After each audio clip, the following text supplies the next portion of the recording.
Having said that, I'd like to sort of just, Mark, could we start with you and work our way down to Rachel? No, Rachel, could we work with you and work our way down to Mark? Okay, I'm going to start us off, all right? Actually, I think I was going to sit in the middle, but I think now I'm going to grab the loose microphone. I think that's what I'm going to do. And walk out in front of you. You know, the first question that came to mind was, how did you get in? How did it happen? Were you in some cases, were you drafted? Did you enlist? Why did you enlist? What was your thinking? How did you end up in uniform? Rachel, would you begin? Sure. I guess I could start to say, but I was in uniform unexpectedly. I typically avoided the recruiters. When they came to our high school, and they heavily recruited from rural high schools. I had about 30 people in my class, and probably 5 of us were in the military within a few years of graduating. After 9/11, which happened during my junior year of high school when I was 16, I really couldn't look away from what was happening. I remember sort of watching the news and feeling like, I don't know if you remember, they had like these like almost like kind of like a, between yellow and green, like the terror rating, like, how big the threat was. And I remember sort of watching TV and feeling like, there was something going on there that I would never know, like that it didn't seem right. Like it seemed to, the idea that we would go to war in response to 9/11 just seemed like excessive. Like, I don't know, I had this thought process that like we, sort of learned that war is not really a particularly effective first resort to solve problems. And I really kind of had a hard time wrapping my head around it. And by the time I was 17, I kind of figured out that like I could enlist, that that was something that was open to me as an option. Before 9/11, I had thought maybe I would go to law school. I was like always writing petitions when they tried to give us dress codes. Like I just kind of had these thoughts that, that's what I would do. But after 9/11, it seemed like the future was less clear, where we were. I had also kind of read some books prior to this. One that really stands out that was really impactful for me was called Death of a Generation. It was written in the 70s about World War I. And I remember kind of thinking about that and thinking about first chapter, which basically was, the trenches were dug. That's the first step. And 9/11 felt like that. So it seemed kind of inevitable, and like that this was what the gift to my generation was going to be. And ultimately, I did enlist when I was 17. I became a construction equipment operator, which was sort of based on the openings in my area, and also, working in the summers as a construction laborer during high school. And that kind of sparked my interest. So I ultimately went to training, did stay with my unit for a little while, but when I was 19, I got orders involuntarily transferring me to a unit in the Detroit area. So I would ultimately deploy with people that I didn't know. I didn't know that was really a possibility, but as I learned, it was. So I went to Iraq for all of 2005, really having no idea how to operate construction equipment beyond like the week or two of training that they did. So I did do some construction operations early on, but I guess sort of the original reasons that called me into the military also eventually led me to volunteer for a tactical movement team where I was a driver and machine gunner under the 2nd Marine Expeditionary Force. Thank you, Rachel. Could I ask you a slight follow-up question? When you enlisted, how many women were around you? How many other women?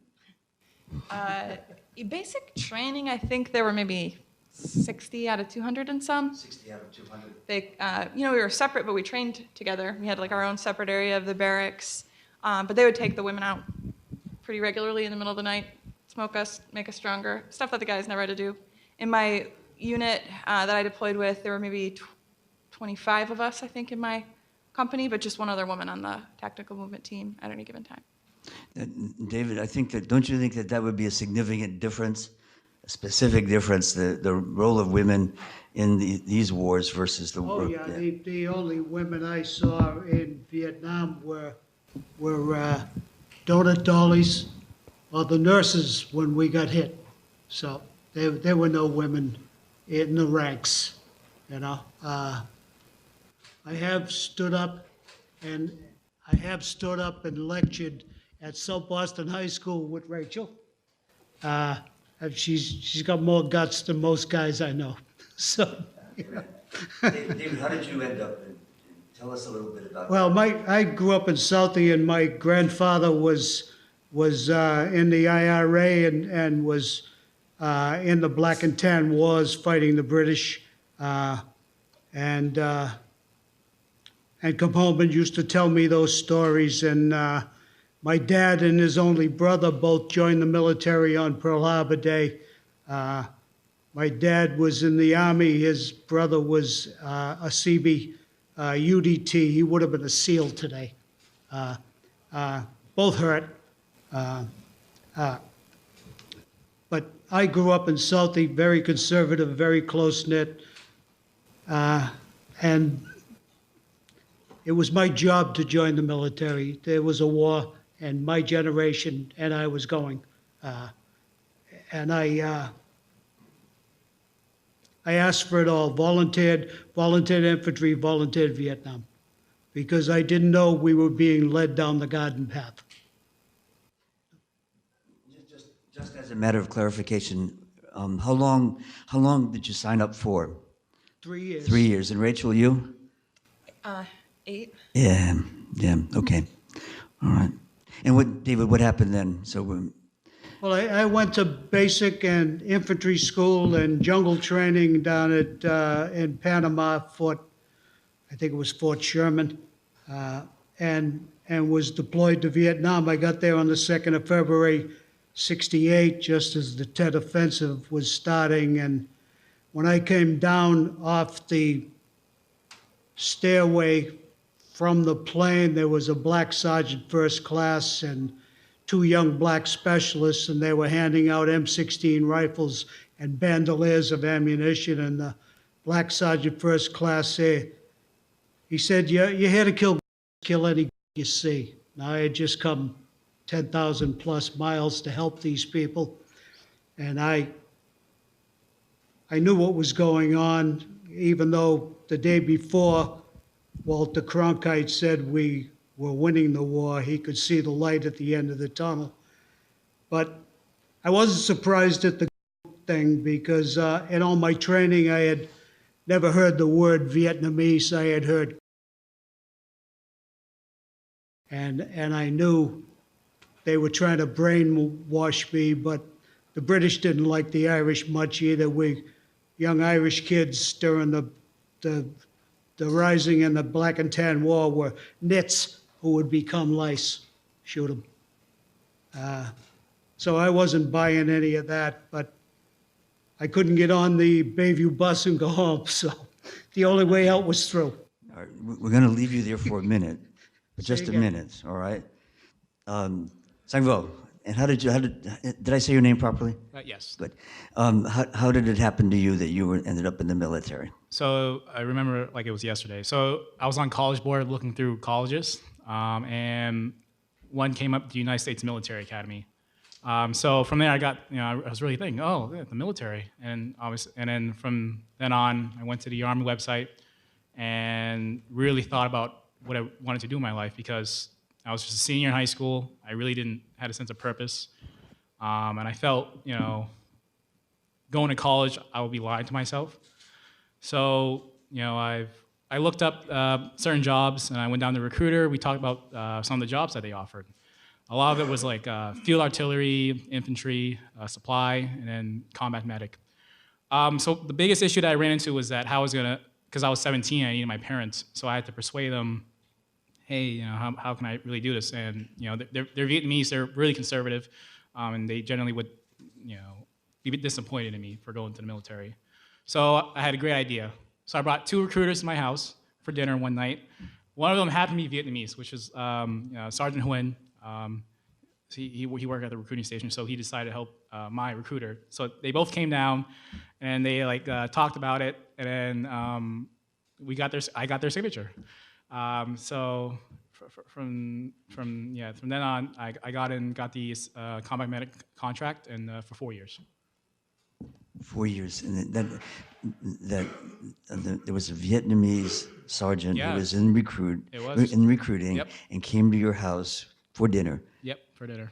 Yeah, you had no chance, and you are Vietnamese by descent. Yep. Yeah, and your parents came to this country when. Yes. So in the early 90s. In the early 90s. They came from, I guess my grandparents came right after the Vietnam War, so they were refugees. So then they brought my parents over. I see. I see. Good. Thank you. And did you say you signed a combat medic contract? Yes, as a job. Yes. And that is what happened? You became a combat medic? Yes. You're also sitting next to one. Do you Yeah, know yeah, that? so, yeah, Okay. it's Good. Mark Levy, would you tell a little bit about the beginnings for you? So I was about 18. I was drifting. I dropped out of junior college, lousy home life, 2 crazy parents, and I was politically and morally naive. And my parents thought that Time magazine was the source for informed opinion. So I was open to the Army propaganda. Went down and to see a recruiter, and then went and enlisted in the Navy. But I rushed through the exam, the entrance exam. I wanted to be a medic in the Marines because I like the uniform. It's a true story, and I failed. I was the first guy in this room of about 50 guys to put this pencil down, and I failed. I was anxious, and I flubbed it. And so I waited a while, and then I thought I'd enlist in the Army. So I went down to the Peter Rodino building in Newark, New Jersey, after seeing a recruiter, and took their exam, and then I passed. And then I was called up a while later to go to the physical exam, and same building. It's like being in a farm, just in a room full of cattle, and you're going from one little health station to the next. They check every part of your body. You start here and they end down at your feet, but everything in between. And I get to the last one. I'm done, and we're just a bunch of us just hanging around like sheep waiting to be slaughtered, frankly. And the sergeant comes over and calls out my name and says, open your mouth. So I open my mouth, and he says, you got braces? I said, yeah, I have braces. And he said, he called me birdcage mouth. And he said, get the fuck out of here. Pardon my French. And that was that. The Army will not, at that time, take you if you have braces, because they don't want to have anything to do with the maintenance. So I saw my orthodontist, and I didn't know it, but he was a colonel in the reserves. And a year later, he told me that parents would pay him, offer him bribes to put braces on their kids. In any event, he advised me not to have them taken off because we weren't done yet. But I said, no, I want to be in the Army. I want to be a medic. So, long story short, he took them off, and then I went back and got on a bus eventually to Fort Dix. And 50 years later, here I am today. Thank you, Mark, and thank you. You know, one of the interesting things, every story, when we start to really do this, every story is unique, right? It is really the sort of specific. I mean, I've never known the orthodontist story before, and we've known each other 25 years. And it is so interesting. And I'm going to shift gears. I'm going to put the clutch in. Now we come to a harder part, all right? I'm going to ask each of you, if you would, to tell at least one story that is really uniquely yours about your time overseas in any capacity. And obviously, they may veer into all sorts of, terrible and painful things, or not. There's no requirement here. This is meant to be an intergenerational dialogue. And so what comes to your mind is really what matters. I think we'll go back to the beginning, Rachel, if it's okay with you. Okay, Mark just sort of was working out, right? Okay. So, my military experience was all, I'm a planner. Sort of, thought I would be operating construction equipment, bulldozers, things like that. And there's a ton of stories I could tell because I stupidly volunteered for everything. And one of the missions I volunteered for was a tactical movement team. So about maybe 4 months into the deployment, my company and another company were shifted from the Samarra to Tikrit area in Iraq into the Anbar province. And we were based out of Camp Ramadi, which at that time, things were starting to go very poorly in the war. And they started to shift the Marines to do sort of door-to-door operations. And part of that was that they created these tactical movement teams, which was essentially they came to the engineer companies and other support units that were there, and they took about 25 people, either people who were voluntold or who volunteered, and basically the Marines trained us to fire machine guns and to do operations to move convoys through black routes in the city, which were basically routes that were known to be the most dangerous. They had high levels of approval to be able to travel on them, and I ended up on a team that was the only one that was authorized to travel through the city on any given day. In late 2005, like October, there was a Ramadan offensive. And this, by then I had no real grasp of like how crazy it actually was. Like I was very much used to what was happening, volunteered to stay. Fortunately, they didn't let me stay. But during the Ramadan offensive, a lot of the smaller bases were sort of at risk of being overrun. We didn't have a lot of security around them. One base in particular was called Camp Corregidor, which was sort of like living on a bullseye. We sort of had breakfast, lunch, and dinner rocket attacks, so you knew kind of what to do, what to watch out for. And where normally they would have like Heat Cat 5, which is like you work for 15 minutes, you take a 45-minute rest because of the temperature, we sort of had that for attacks. So if you went and were doing a mission at the law college as part of like the conversion of all of the colleges in the area to bases that theoretically the Iraqi army would take over, we could, the group would work for 15 minutes and then they would have to go under for 45 because then the rockets and everything would come in. So on this particular day during the Ramadan offensive, it was coming off of a series of attacks against some of the Bradleys in the area. So they were taking out entire Bradley crews with like triple stack landmines. Obviously Bradleys aren't meant for urban warfare. So it was kind of a precarious balance. On this particular mission, we came to the base, went from one base to another. It's like maybe a 15-minute run. You go as fast as possible, and you have, usually a dozen or so semis in tow that are fully loaded.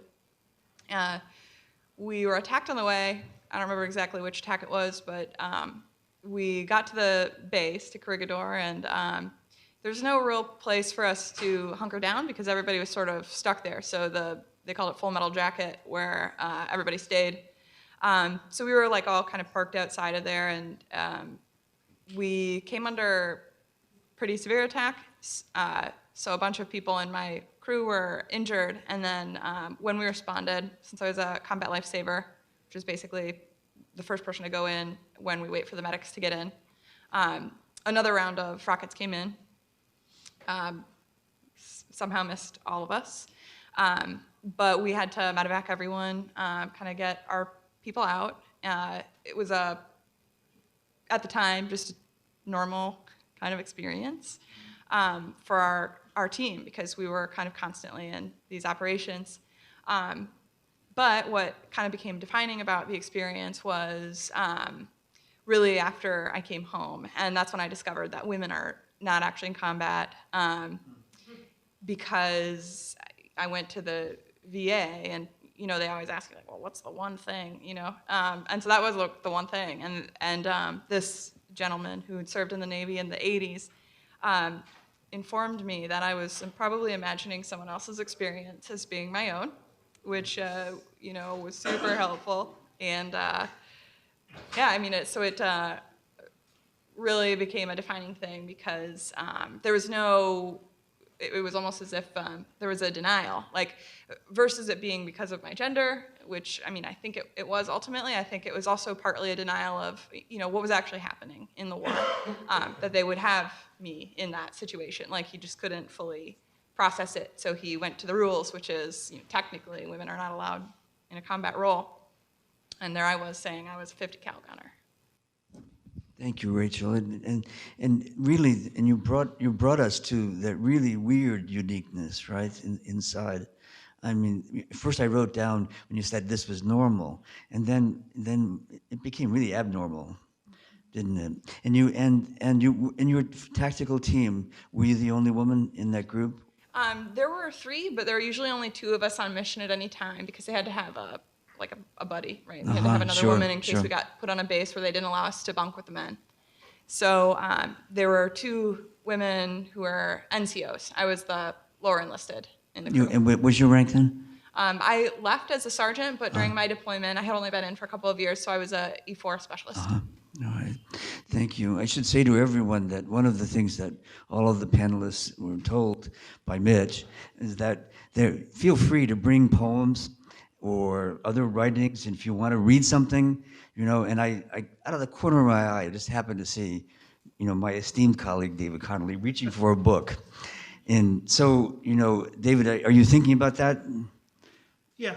All right, well, please feel free. And if you would, just give us some context of what I'm really looking for here is a way of floating out into the air, something that says something about the specific, unique experience of your own. Well, I spent my first month and a half in Vietnam in the cities during the Tet Offensive, subjugating the cities, and then we went back out into the countryside to pay the people back for staging the Tet Offensive. The nature of the war changed from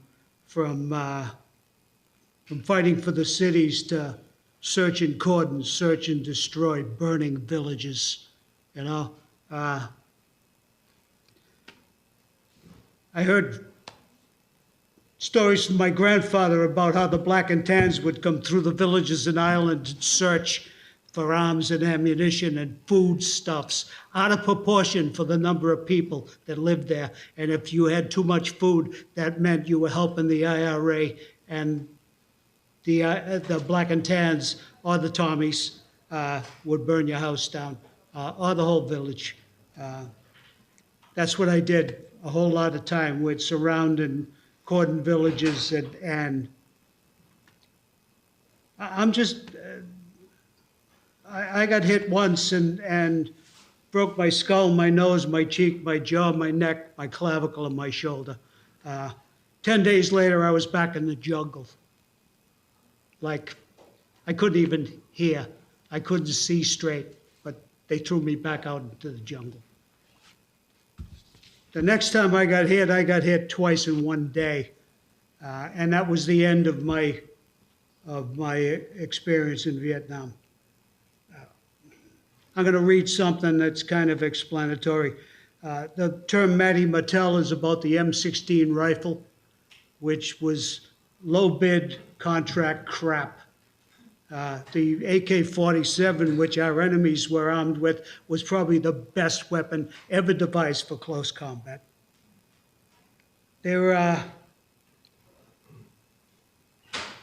MoGas is military octane gasoline. Our armored personnel carriers, when I first got there, were powered by regular gasoline. And so if they got hit, if an RPG pierced the skin and pierced the fuel tank, it went off like a Zippo. I've had to pull skeletons out of APCs because of that. Magnesium illumination refers to not only the ACAVs as they burned, because they armored cavalry assault vehicles, ACAVs. They were not tanks, and they were not armored with steel. They were armored with an aluminum magnesium shell, which was lighter, so they didn't use so much gas, but they fucking burned like, when they lit off, they burned like it was magnesium. To set this up, my team had dropped everything we had in the jungle except for our small arms and my radio, a PRC 76. And we were running towards an armored cavalry troop who were about to get their ass kicked by a battalion of North Vietnamese Army. And we wanted to warn them. By the time we got to them, they were already trading shots. They had circled the wagons like in the old cowboy movies. And they were trading shots with the NVA. Everybody was trying to figure out where everybody was. And that's how I entered the picture. They couldn't call in artillery. I had a secure set that had longer range than even the tank radios. So I was standing up on top of an armored personnel carrier trying to call in artillery that I had registered that afternoon with Husky Artillery in Sodlock. And the next thing I knew, I was standing 20 feet from an ACAV that was burning.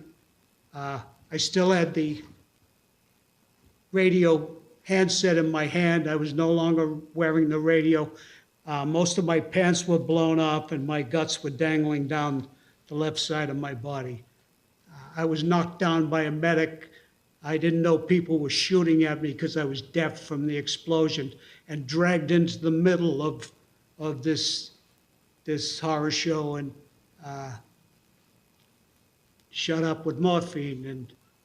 And that's where this begins. I watched the Viet Cong soldier, a stay behind. They used to set up ambushes and they'd leave men as stay behinds so that they could direct the battle from inside any perimeter we set up. That's what happened. The little man. All of a sudden I see him standing there just like that, like he dropped out of the sky. He's inside the perimeter we threw together when we were ambushed, this stringy little brown rice-propelled killing machine. Floppy hat, black shirt and shorts, his folding stock AK held close to him in his left hand. He's facing away from me, aiming at my brother's backs so I can't see his face. I notice the cover of his spider hole as he kicks it away. His head swivels. He's lining up his run through our hasty defensive position and his target's on the way out. My brothers are all facing outboard, away from him, intent on the jungle, the fire coming from it, and their own outgoing fire. I can't shoot him. My Matty Mattel is gone, blown from my grasp and into little pieces earlier this evening by a B-40 rocket that also broke my arm. I can't even get up to find a weapon. The first fusillade of this contact, a flurry of anti-tank rockets, has left me flat on my back, 20 feet from the track I was standing on as it merrily cooks. My guts, poking through the hole in my pants, shine wetly in the MOGAS and magnesium illumination. They sparkle as if they're iced. I strain to reach the medic to tell him about the little man, but he can't hear me. There's too much gunfire around us, and he's too busy with the guy he's working on, who's really chopped up. The medic's arm, all I can really see of him, shiny and black with blood, filling the fetid air between us with its biting scent, reaches over and pushes me back down. So I begin to scream, get him, that bastard right there. Jesus, somebody get him. Across 20 years I scream, and no one seems to hear. Not the medic, not the brothers who are about to die, not even the little man himself. I bring myself back to now by screaming, gagging on the choke of cordite and coppery blood, and find my wife is hurt, from a chair across the room. She says, Dave, it's okay. But you see, it'll never be okay. That little man will make his run in my head as I helplessly watch, and neither time nor her tears will make him stop. It is not my fault I couldn't stop him. I know that. I've always known that. But now she thinks it's her fault because she can't stop him. Thank you, David. It is really, it's really painful and great at the same time to listen and hear what you say. And yeah, and I was thinking about Rachel, and both of you were writing about, Rachel's job was, at that time was kicking down doors. Am I right? Well, we were replacing the ones who were Yeah, going to do yeah. essentially the Yeah. searches and Yeah. raids. Anyway, I'm going to go to Sang. Ask Sang, would you tell something about your unique experience? Sure. I don't really have any heroic stories or anything. But I think I can tell about a very unique experience that during my deployment. I think it brings a lot of laughter between me and my friend Rogers, who was there with me when this happened. But so our platoon was flying on these Chinooks, and we were going to like this small outpost. So we're like sent down there and just relieve the unit that was there. So it was also a secondary mission for the medics, me and Rogers, where we were training the Afghan medics there. So part of the prep was that we're gonna bring all these books and notebooks for 10 of them. So we actually brought like 80. Like we were just bringing so much more material than needed. So on the Chinook, I had my rucksack, assault pack, a bag, and 2 boxes. So this is just to clarify, because Rogers likes to think that he knows what happened that night, but I'll set this scene straight and show him the video. But so we landed, and the objective is to run out the Chinook. The problem was that it's dark. It was like 11 p.m. So we had NVGs on, or night vision goggles. So we got up, and so here was. This is how I was like situated. Well, I was just standing up, and I had like a box stacked in front of my A bag that was in front of me, and this other box was like on the floor, and I had to make a decision to get this box out, and everybody's gonna go out. So what I did was I literally kicked the box out. So at the end of the entrance, the box actually ripped. So all the notebooks, like 80-something notebooks, was like just like blocking the exit. So what I did was I literally got down and like started picking them up, and then from behind I can still see people like running, and then it was just like looking back it's very funny. And then Rogers, he's the hero of the day, so he came and started to help me pick all these notebooks up, and from like the whole time we were there on that little base, he was just giving me so much a hard time, really, and we were just having like a blast. And he was like, "Oh, why did you're supposed to get off. You know what's the mission. What you have to do when you leave a Chinook." And it was just so that's my unique experience. It's very funny. It's very like this is something that can only happen to me in my luck. So that's it. Thank you, San. I don't have a watch with me. My phone is over in my briefcase, so I don't know what time it is. But I have an inner clock saying we should move on to Marc. All right. So would you, Marc? And then we'll do a little wrap up in this way. Okay. Okay, so it's just helpful to know that the intensity of your experience in Vietnam, in my opinion, was based on the year you were there, the unit that you were with, and the job that you did. So that if you were, for example, an infantry forward observer, in other words, you're out on a patrol, but you were the guy that called in the artillery rounds.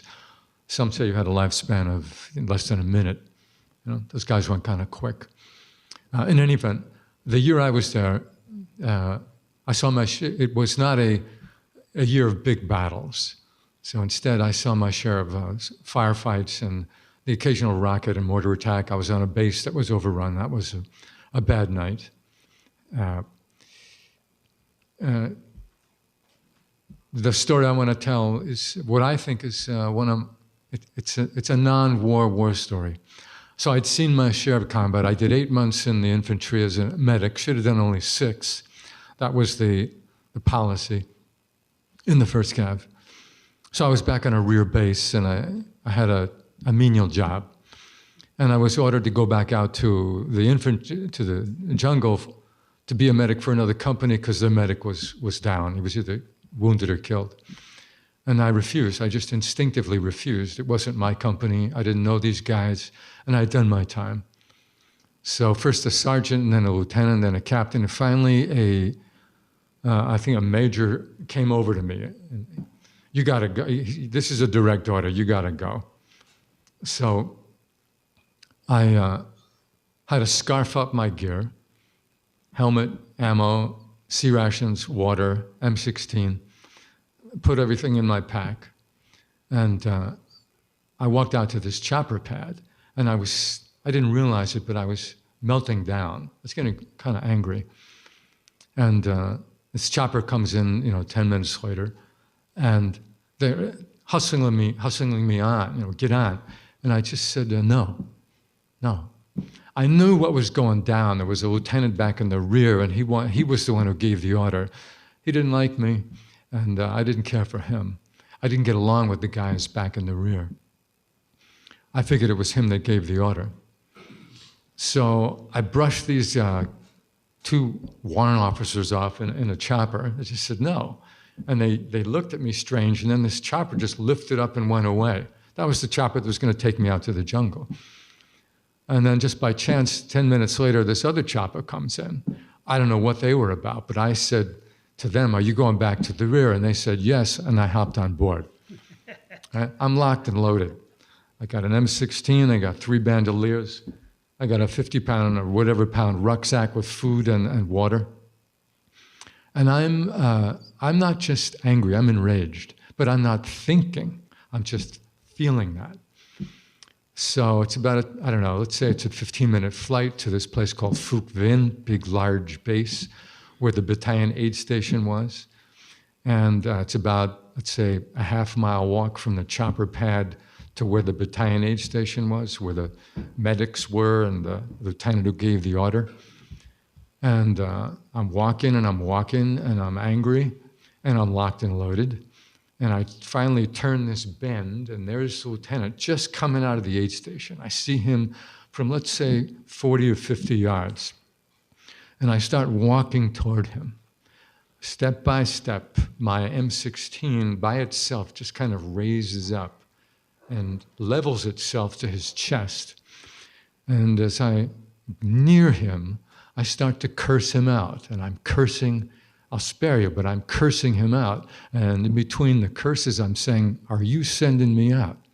And I curse him, are you sending me out? And then I'm within about from here to here, and he slowly raises his hands like this, and he says, you don't have to go. It was a mistake. I'll send someone else. And I walked past him. I just walked right past him, and I walked into the aid station and found an empty bunk, and I threw down my pack, and I took off my helmet, and I took off my ammo, and I lay down my weapon, and I cried. And that guy, that lieutenant, never bothered me again. He could have, but for whatever reason, he chose not to. And about 25 years later, I was out in a cornfield with my radio man, and I told him that story because he didn't know about it. He'd been wounded. And he looked at me and he said, Jesus Christ, Doc, that's what the medics are called, I bet he thought you were going to kill him. And I said, I never thought of that. That's what was going on. I wasn't thinking. It was just all raw emotion. Thank you, Mark. Thank you. And also thank you for giving us a kind of category of understanding all 4 stories, the non-war war story, right? Because, even David's, recollection, the poem ends up at home, that many years later, and We all some. made it. Yeah, well, that's true, right? There it is. All right. Well, it's right now about 10 after 4. I was donated a watch, so we're gonna be okay. Let's go to part 3. Coming home. All right. Oh, before we do that, there's one thing I wanted to ask about this moment. How old were you then, Mark? That in your story? I was 20 when that story took place. Okay, and Sung? 20. Yeah. I David? was 17 when I joined. My 20th birthday, I was hit in Vietnam. I had just turned 21. Right. I mean, it's just important, isn't it, to remember that fact. We were children. Exactly. Yeah.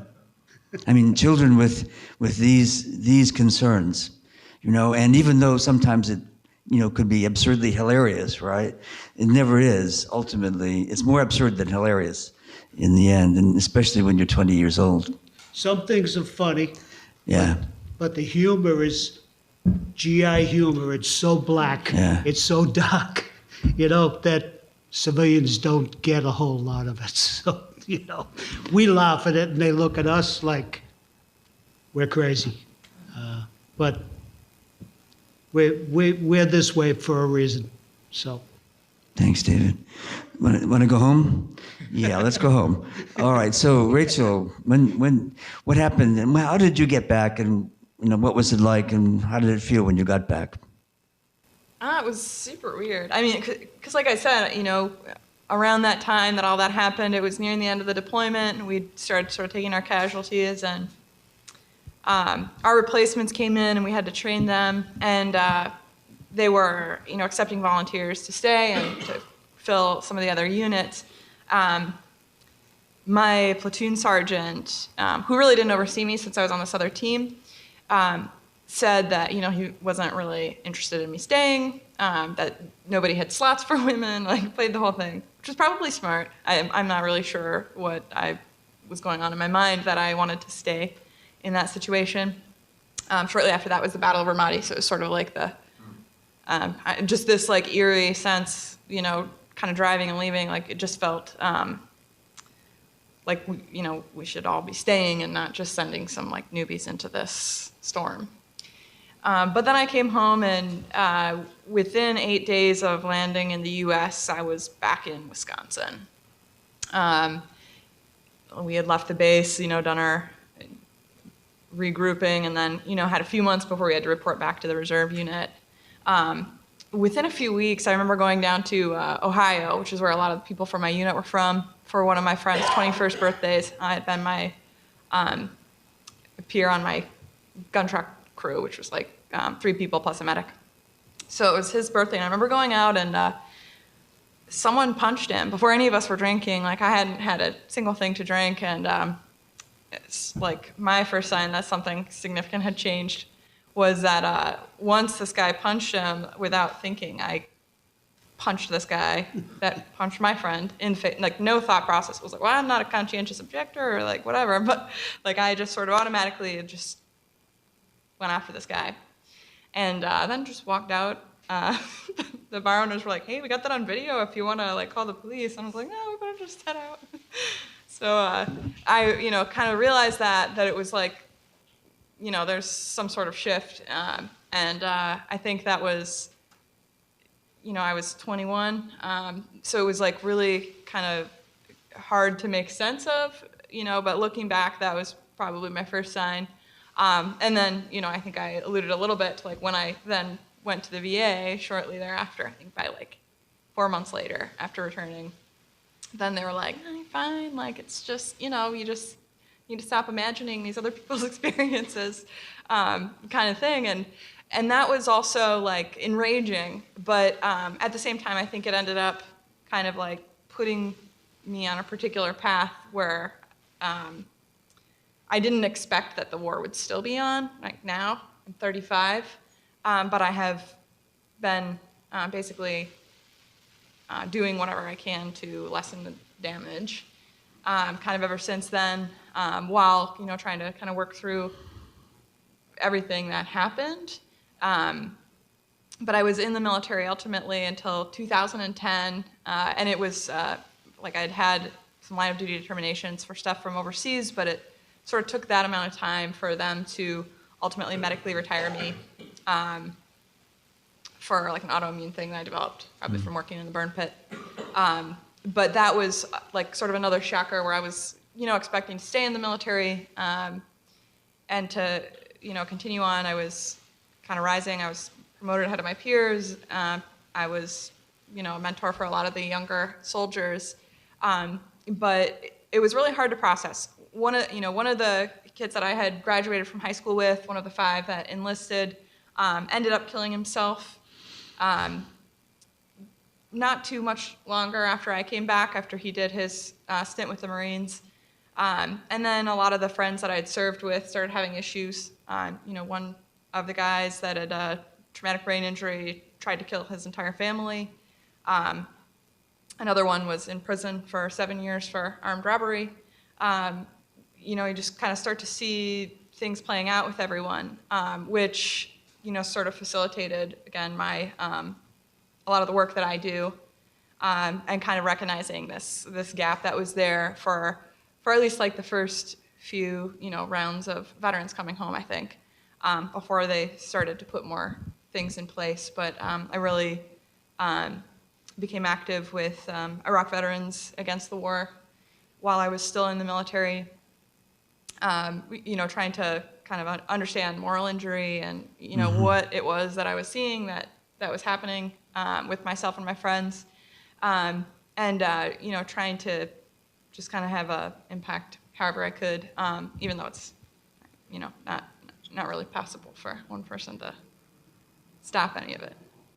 Thank you, Rachel, and let me just say thank you also for following the trail of your own thought just then to that dimension of moral injury and the I don't know how to put this, and I don't want to impose my language on your experience, but so correct it where it goes off. But that there was some evolution. You did change over the course of those years in the military, and part of the change had something to do with a more critical assessment of what the hell this was, and wasn't just that the rage or wasn't just the accidental rage of punching that guy out. That was just a visual dimension of it. David, would you pick up the moral injury aspect of it? Absolutely. It's, I've been asked, the last time Rachel and I were at South Boston High School, I was asked if I was still a Christian. And I was like, no, I was God when I was 18. I decided who lived and died. There's no more God for me. There's no more God for me. I was raised a Roman Catholic, and none of it. None of it. First time I came home, I come off an ambush patrol at first light, and within 24 hours, literally on the same day I killed people in Vietnam, I was in Logan Airport, having crossed the international date line. I get in the cab and gave the cab driver my home address, 153 I Street, and he said, now we're going somewhere else. And he took me to a bar in Maverick Square and got me shit-faced. And he wanted to show me where he had Chinese mortar fragments in the left cheek of his behind, and I said, no, I'm good. I'm good. I believe you, I'm good. Nobody asked me how old I was. I was only 18, but I was a sergeant of infantry with 3 rows of battle ribbons and a combat infantry badge. Nobody asked me shit. When he dropped me at my dad's house, he said to me, be nice to them in there. They don't know what's coming in the door. Not who's coming in the door, what's coming in the door. But when I come in, they were afraid of me. We had already become demonized in the press as walking time bombs and drug-crazed baby killers and bullshit like that. And I was only home 7 days and went down to the Boston Army base and said, if I can go back to the 11th Cab, I'll go back to Nam. And they were like, used car salesman. Oh, sure. Oh, sure. And I found myself back in Vietnam. And because I didn't belong here, I still don't belong here. You know, the people sitting on this panel, we're outside this society, and it will always be. The next time I come home wounded and have series of hospitals but I got to tell you, I got hit with a guy his nickname was Pooh Bear, and every time I woke up in a different hospital or the hospital ship sanctuary, Pooh Bear was beside me, you know, and I'd ask, how's he doing? How am I doing? You know. And when I landed in Japan, a captain, a nurse, patted me on the face, and she said, "You're going home with all the parts that matter." I said, "Great." And I looked over, and there was Pooh Bear. And I reached over when she walked away and threw the sheet over his face. And the next person by wheeled him away to the morgue, where he woke up 20 minutes later and scared the piss out of the kid that was working there. He still doesn't think it's funny. He calls me motherfucker over it, you know. But within 5 days of being back in the States, I was taken into custody for the first time for protesting the war I had just fought. In uniform, I still had a drain in my abdomen, but the MPs beat the piss out of me anyway, you know? And I've been fighting against war as foreign policy since then, you know? My dad used to say, when he'd come and pick me up at Station 6 or wherever, you know, can't you just go fucking bowling? I was like, no, I can't, Dad. You taught me to stand up for what I believe in. That's how I ended up in Vietnam. That's why you're picking me up after being arrested again. And no, I just can't go fucking bowling. I have to do what I was taught to do. I thought I was a tough kid from South Boston, and I could handle it all. But the second time I got hit, the RPG that got my arm and piece went through my face, it was a young lady that got me, a young Viet Cong woman. I looked her right in the eye before she touched that fucking RPG off. So, you know, I wasn't as tough as I thought I was. So. And thank you, David. Thank you. Sang, I wanted to ask you that and we're following a through line. You don't have to stick with it, but I'm curious, does that phrase moral injury have any resonance for you? Moral injury. Can you elaborate on that again? I just want to make sure. So moral injury, I mean, there's a lot of ways you can think about it. For me, it was this sort of sense of violation of some deeply held beliefs I had. And in unexpected ways that lingers. It was how you were raised, how, if you were raised in a religion, how did your service conflict with how you were raised? What happened that changed your idea of a greater being Okay. to start with? Yeah. So moral injury. So for me, I don't feel anything was challenged. Just based from my experience. For me to generalize, I did my best. I did my job. I took care to those left and my right. I've never felt like I was in a situation where my morals were challenged, and I'm very thankful for that. But yeah. You know, let's just stay with it for a minute longer, okay? This is where politics and history come into play, right? And one of the differences maybe, and this may be your experience, you can confirm or you know, challenge, but it may be that the moral context of the Vietnam War, you know, was very different from how folks felt enlisting or, you know, going into Iraq or Afghanistan. After 9/11, that one of the things that's pretty clear is that when one loses the sense that this is right, then suddenly, you're on the edge of doing wrong. And there's that great sense that somehow or another you're complicit in something really that you don't believe in. And that sense of betrayal occurs. I think that's what Rachel was getting at her end. And this doesn't necessarily have to be the case. In fact, one of the things I hope comes out of this conversation is that these are really unique stories and you're a unique individual. And so you don't have to have a moral injury. It's not required. On the other hand, it's worth investigating and thinking about. So I'll say this, just to elaborate on my experience. So what my job was that I was there to train, advise, and assist the Afghan Army, and also provide medical support to the unit there. Now, the experience that the infantrymen that they have, they could probably answer this, but for me, I felt like I took care of them. I did my job to the best of my ability. I believe what our mission there, we helped the Afghan Army. We made significant process into their training, and we hope to, so that at that time it was 2014, and the conflict's still today. So I hope that what we've done, we help them from 2014 till now. So hopefully, we develop them to be better war fighters, and just to be able to better take care, to hand over the country when that time comes. So. And as a combat medic, you no doubt help people.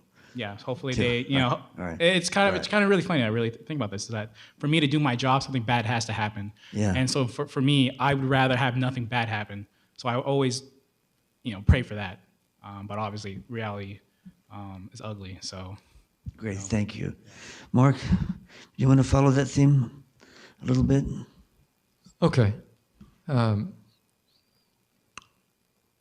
So you have to imagine that the ambush is over, and the survivors have been finished off, except for this one girl who's, she's already been claymored, and then she got machine gunned, and we surrounded her, and she'd been hanging on all night.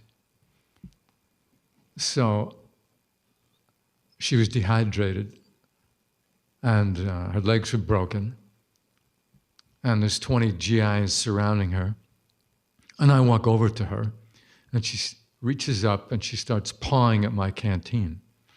So the first thing I did was splint her legs with rotten bamboo, because that's all that we had.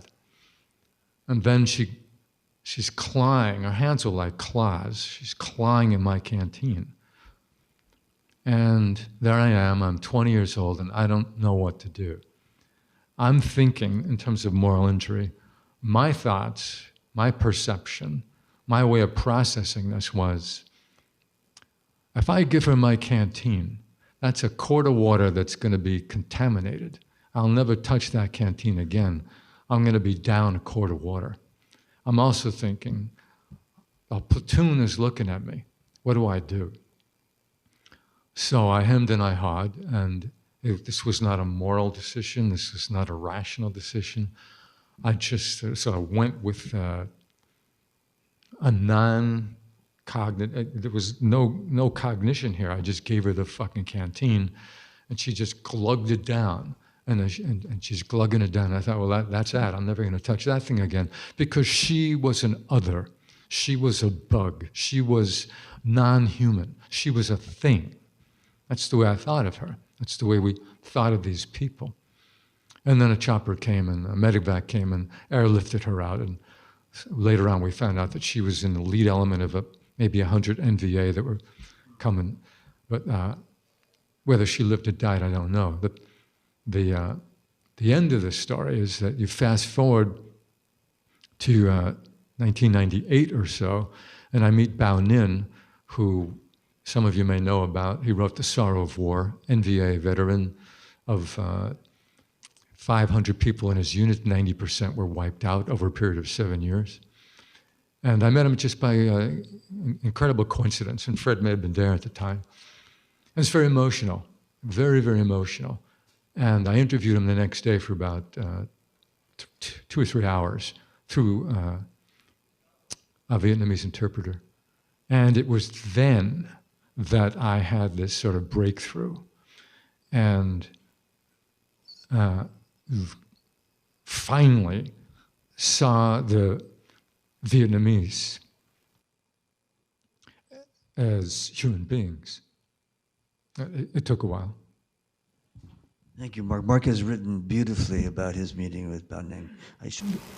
Well, the first time I met Rachel, I was asked by a mutual friend of ours, Apana Lakshmi, who's a Boston high school teacher, would I come up to Southie High and speak in her class, and I did. And then the next time she asked me to come up, she said, there's a Iraq vet that wants to come up and speak with you. And I said, sure. And I walked in, there's Rachel. And she said, you have a problem? And I said, this is my sister. This is my sister, all right? And she's like, really? And I said, yeah, I don't know her at all, but she's my sister, all right? Especially if she's going to stand up here and talk about anti-war, you know, about what happened to her in the military. And, you know, terrible things happen to women in the military. And they're mostly unspoken about. When we went up there, I asked her to speak about military sexual assault, and a young man in the class said, women soldiers were raped by the Iraqis? And I said, no, by American soldiers. Mostly their superiors, and these kids were shocked. They were, but there's the bottom line. That's what happens, and it happens too much. And if you know, there's no way around it. You put, but I'm not just talking about women either. You know, and in the Navy, there's rampant sexual abuse, and it's men on men. It's not just men on women. So it's a fact of life. And if you're going to join the military, you better be aware of the fact that you are prey. Prey. So. So it was in 2006, 2007. It wasn't, you know, there wasn't like an open movement. I mean, it was, I was a reservist, so I had a little bit more liberty. And I think I sort of inadvertently came across veterans that there had been on the anniversary of the invasion, not long after I came home. It could have actually been right away in maybe March 2006. That I was in Madison, and there was a march or something going on that I wasn't really expecting to encounter. And sort of at the heart of it, there was just this small group of people wearing desert fatigues. And, you know, I was like, I recognize that. And I, you know, I kind of like, it was on the edges a little bit, but, you know, I talked to them. And that was sort of my link to other people who were meeting up and kind of starting to talk about the war. There were some journalists that would come around. Aaron Glantz wrote a book called Washington's Battle Against America's Veterans that was kind of dealing with some of the issues we were facing at the VA, whether it was like diagnosis of traumatic brain injury, sort of all the things that there was initially a denial of, you know, the gravity of it. So my focus with the organizing with that group was, you know, really bringing that kind of information and organizing events where people like him would come and speak. I would share things with my leadership. With Tyler Boudreau is actually a writer from the Northeast who wrote a book called Packing Inferno, The Unmaking of a Marine, and I really connected with that. And, you know, he was starting to write a lot about moral injury, and I would just like leave the literature for my leadership because, you know, they were having to deal with it because our unit had become sort of, they called it the 826 organ donors instead of ordnance company because we were just sort of sent off with these other units and then came back, and then the leadership had to deal with this, really what they didn't have any idea what any of us did, trying to reform our unit. So that was kind of the entryway. We started to organize for a winter soldier. And I mean, I was still in, and there was, not support, across the board. A lot of my leadership did support me speaking. I testified to the Senate Democratic Policy Committee about Halliburton. I didn't know this was a kind of scary thing to do until I arrived in front of the members of Congress. And they told me that it was, since I was still in. But, there was some support, but also kind of if you spoke out, I had something to stand on. People did know what my experiences were, and most of the people in my unit didn't have the same experiences, but there were also, sort of questions, and, I always had these kind of suspicions, like, is this why, like, my medical board's taking so long, or, like, kind of trying to understand what was going on there, what that dynamic was about, but also, there were a lot of things going on that I was dealing with anyway. And it was really after I left the military, I think that I, kind of sought out more people with shared experiences and really got connected to, a lot more Vietnam veterans than I had been exposed to in Madison because I was still in, so I wasn't as active as I might otherwise have been in the groups. But it's, it really was helpful to see, that this is actually a clear path. It's, in some ways it was hard for me because I didn't enlist with some idea, that I wanted to be there. One of the more compelling things that happened, I think, that really pushed me into the military was this sort of sense of terror I had when this woman was like, this very nice woman, was like, we should just turn the Middle East into a sheet of glass. And I remember just being like, why on earth would we drop a nuclear weapon and kill a bunch of innocent people? Like, this is just not a logical thought process, but what was, I think, terrifying for me was that it was like just so casual. And I felt like, we've been here before, or the other people have been here before. But what I found when I went into the anti-war movement is a lot of people were sort of surprised. They were recruited, they didn't recruit themselves, and so there was a little bit of a difference there where I didn't find a lot of people that I could connect to on, kind of that level. But that was my own, decision-making process that wasn't logical. There were probably different ways I could have approached it than just throwing myself into the middle of a combat zone. But yeah, that was, it was still important, to make some of those connections, transitioning and figuring out, now what am I gonna do with my life? I haven't figured it out yet. I didn't expect, like I said, the war to still be going on, and sort of as long as it is, I think I'll be in this kind of work. So maybe I'll do that for the rest of my life. But it was really huge to have that support in transition. Yeah, I'm curious about Very, very early in the war, we realized that by and large, the only Vietnamese who were willing to fight the war were on the other side. Our allies were very willing to let us stand up and die. At dusk, they'd retreat behind the wire and leave us out to fight the communists. And I made it kind of a joke about dying high, die high. If you're going to die, die high.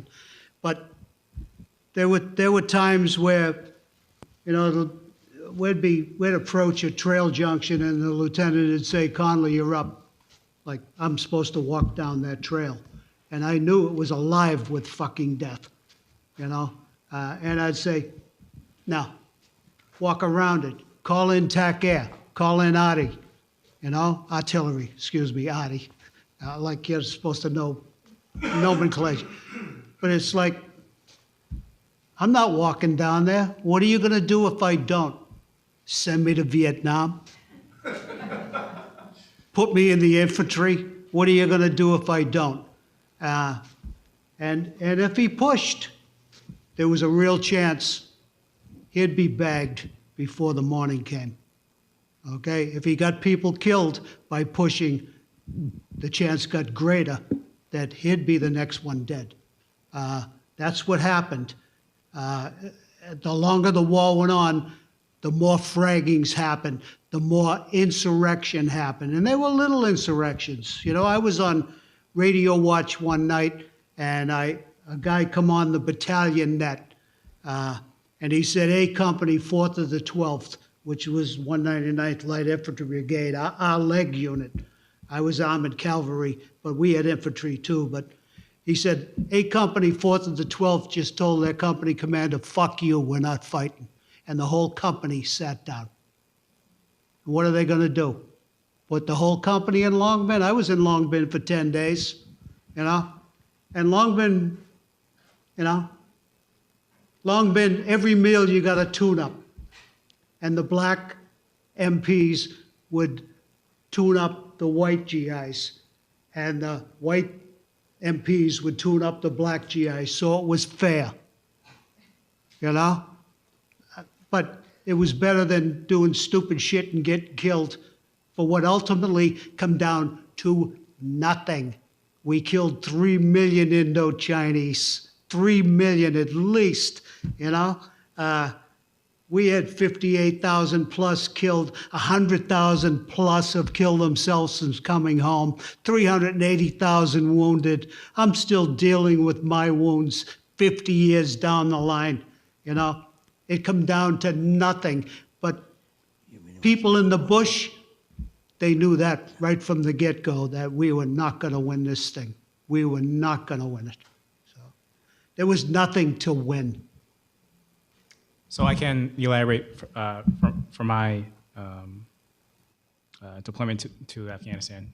So the people there, and I truly believe this, everybody was there because we believed in the mission.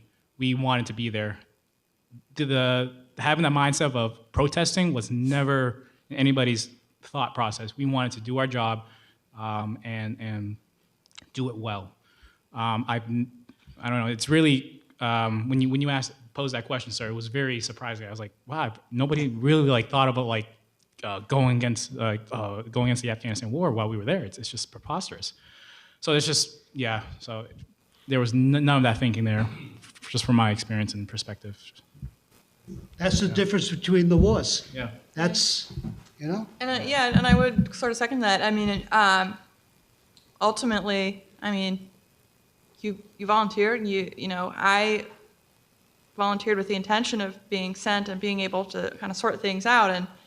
And sure, morale was horrible. There was nobody that was like, geez, I really know what the mission is. Like, nobody knew what was going on or what we were doing in Iraq. There was no, you know, goal or mission to be opposed to. It was more or less what we were opposed to was like the wasting our time. You know, our kind of resistance was like, you know, me opening up a Connex and finding a bunch of empty water bottles and like chewing out a person who was much higher ranking than me for sending us on this pointless, dangerous mission. You know, like things that didn't add up contributed to the erosion of morale, but part of that was because there was no clear goal at that point. And maybe there was for the sort of crew that invaded, but once it shifted into sort of a parallel insurgency with the civil conflict emerging, we were kind of driving a wedge in. It was really hard to make sense of what was going on. And so I think that was more of the issue. And then the other piece of it was with reservists, more people I think, you know, had families and other jobs and professions. It wasn't, you know, our full-time kind of gig. So we had a lot of people who would not refuse to go on missions, but who were terrified. And then the rest of us with no kids just volunteered. But it was, you know, any of the kind of resistance wasn't directed at like, you know, kind of protesting the war in the ranks. It was survival, I guess. You know, my problem is my first order getting off that plane on 2 February 68 was kill every you see. And I was like, wait a minute, we're just here to kill people? How the fuck can that be right? You know, that's the aim? That's the aim? But my dad was in World War II, and every step he took towards Germany left free people behind him. You know, that's what I thought I was walking into. Instead, it was just open season on, and I was like, this cannot be right. we're going to lose this war. One of my first thoughts landing on 2 February 68, we're going to lose this war. And we fucking well did. That's a tough act to follow, and I was kind of at the other end of the spectrum when I got there.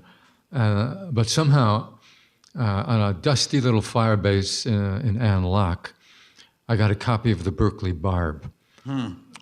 So if any of you saw the exhibit yesterday, I don't know if the Barb was there, but there's all these anti-war papers. So the Berkeley Barb was a great read, but I was politically naive, and I was rooted in just the immediate experience. So I'm reading about protest, and these really cool graphics and these outrageous texts. But what value do they have for us right there? And what would come to my mind, I remember this very clearly, this fantasy of taking a company of GIs and putting them on a baseball field with a company of protesters. And what would happen? Would they rail at each other, or would they come over to us because we needed reinforcements? That's where I was at. On the other hand, some of the most politically informed soldiers I encountered in my unit with black guys. It was a black power movement in Vietnam. They would wear these black crosses made out of shoelaces and black armbands and do this thing called the DAP, and occasionally got violent and militant. It's not well known. It's not talked about too much in the histories. People died because of things got out of hand. But the black soldiers were basically saying, this is not our war. This is a white man's war. And it took me a while to understand that they were really much more aware of the dynamic of what was taking place. Even it was just a simplified version of the arcane politics. This wasn't their war. It was a war that, like Dave said, it was over before it began. You know, one of the first prisoners I took was a wounded Viet Cong who turned out to be a captain, and he spoke in perfect English to my brother, the black GI who was with me. What are you doing here? What are you doing here? You're not even a citizen in your own country. In perfect English, he said that. Meanwhile, we couldn't speak a lick of Vietnamese. It's 5 o'clock, and I'm going to ask your indulgence with two things. First, I would really like it for us all to give our panelists a heartfelt round of applause.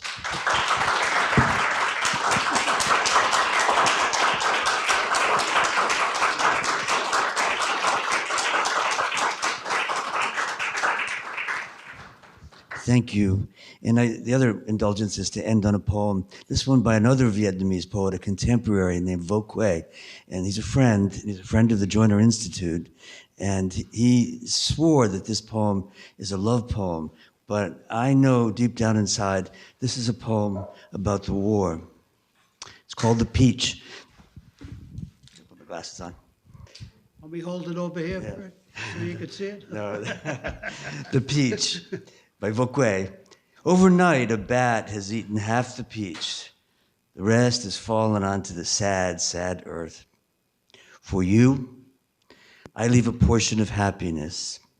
Me, I shall keep my share of the sorrow. Thank you all.